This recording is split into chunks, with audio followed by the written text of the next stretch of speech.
吳婉芳娶新抱，同張學友合唱《愛是永恆助興》。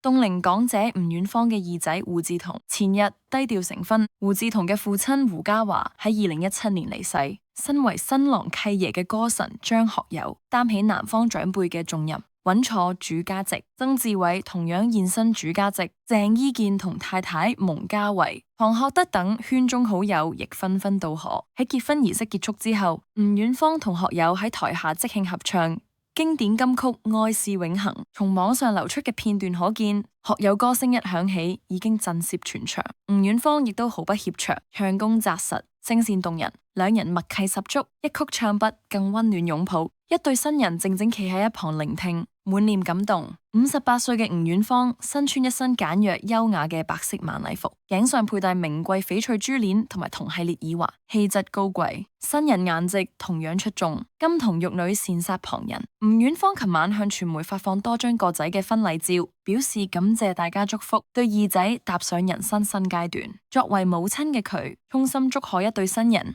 永結同心，幸福滿滿。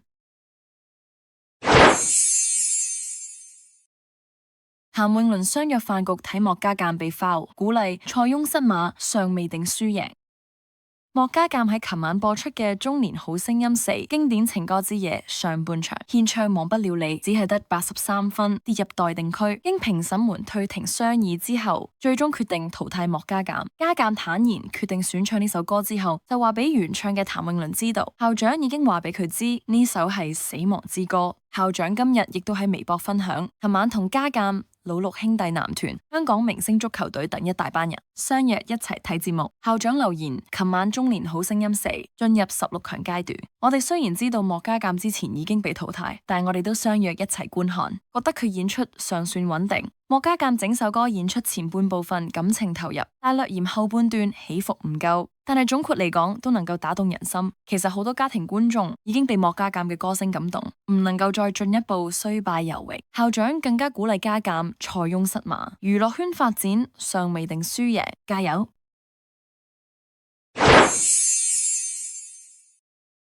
李家鼎女友原來係馬冠東阿媽，同李榮豪常為錢鬥法早已不咬弦。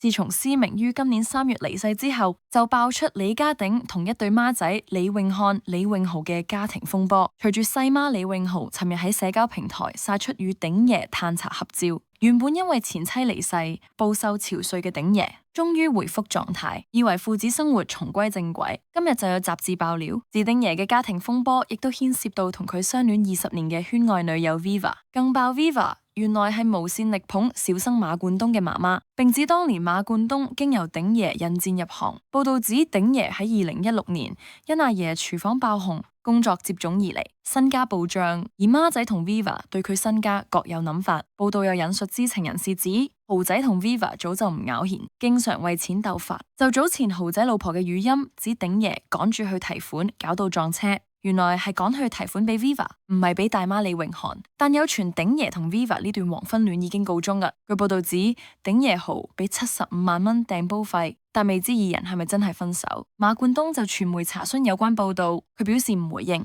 再問到母親或者佢本人有冇受報道影響，阿東指係回覆咗2個合十 emoji。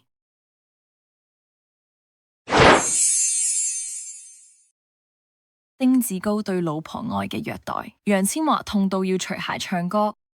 楊千嬅世界巡唱深圳站兩辦演出，啱啱於周日圓滿落幕。不過開唱前夕，千嬅爭啲被老公丁子高玩殘。丁子高突然發生愛嘅惡魔，強烈邀請全公司上下自玩近期紅遍全球嘅體能挑戰 High Rocks，聲稱要 team building， 仲從香港請嚟專業健身教練黃師傅一齊監督。千嬅事後苦笑，我仲以為自己準備緊演唱會，原來係準備緊奧運。由於所有人都係第一次新嘗試，全公司上下幾乎殘廢。開 show 前，千嬅於化妝間已經疲累到，要4手同時幫佢按摩，不停咁大叫，成身痛到省咗。到咗第2晚演出，唱到 encore 部分，一連10幾首經典大合唱嘅時候，千嬅突然喺台上大叫：唔得，停一停先！我覺得自己好似筋膜有少少發炎，對高踭鞋真係頂唔順，好辛苦。講完即場，除咗對高踭鞋，赤腳繼續唱。千嬅仲笑住話：真係唔好意思，喺幾萬人面前除鞋，俾大家睇到我嘅真實高度。但係真係好爽，人就係咁樣。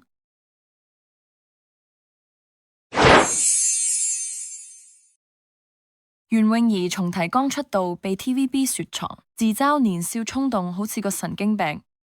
袁詠儀1990年奪香港小姐冠軍入行，2年後加入電影圈。1993年即以阿飛與阿基獲香港電影金像獎最佳新演員，然後跟住2年分別憑《新不鳥情》同埋《金枝玉葉》兩奪金像影后，風頭一時無兩。但係其實佢喺1991年第一次演出處境劇《我愛玫瑰園》，就因為質疑劇本，仲向高層反映，慘遭雪藏。靚靚近期參與內地真人 show 50公里桃花污綠嘅演出，罕有重提此事，自嘲年少行事衝動，性格偏執，好似個神經病。當年佢身為劇中新人，發現劇中設定佢同男主角張兆輝係死對頭，劇情卻無端安排二人發展情愫，於是佢直接揾到高層，當面直言劇本嘅唔合理地方，質疑劇情編排，因而被視作放肆無禮，惹怒 TVB 管理層，將佢全面雪藏。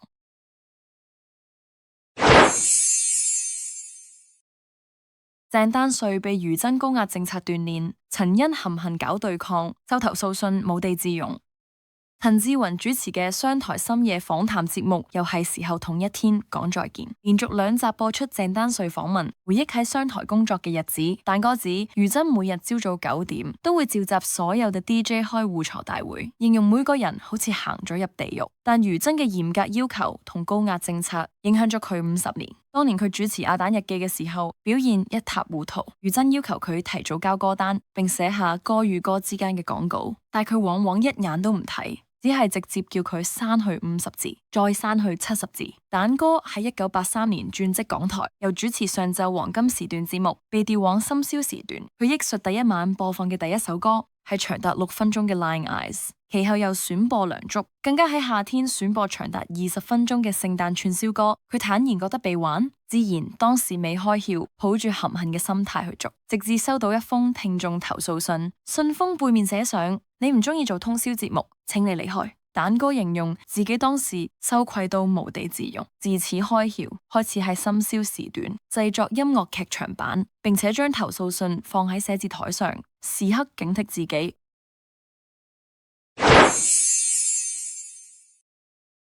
楊思琦回應欺凌風波，吳家樂、李永漢被網民相提並論。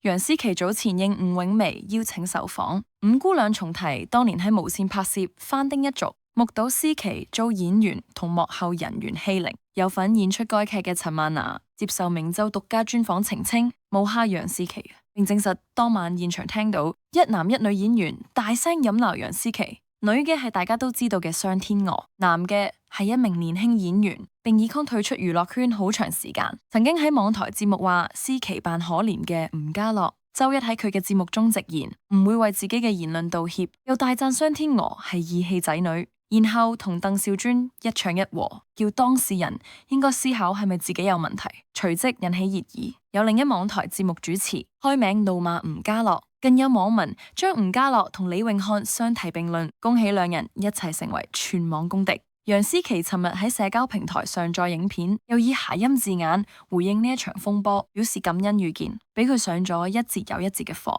喺經歷中成長。佢喺片中話呢：「一路走嚟，全部都係老師，冇一個敵人。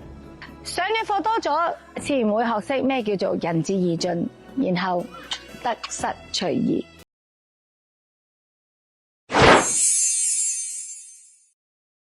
模範律師團 AI 預告片，楊善瑤、羅家良大律師造型登場。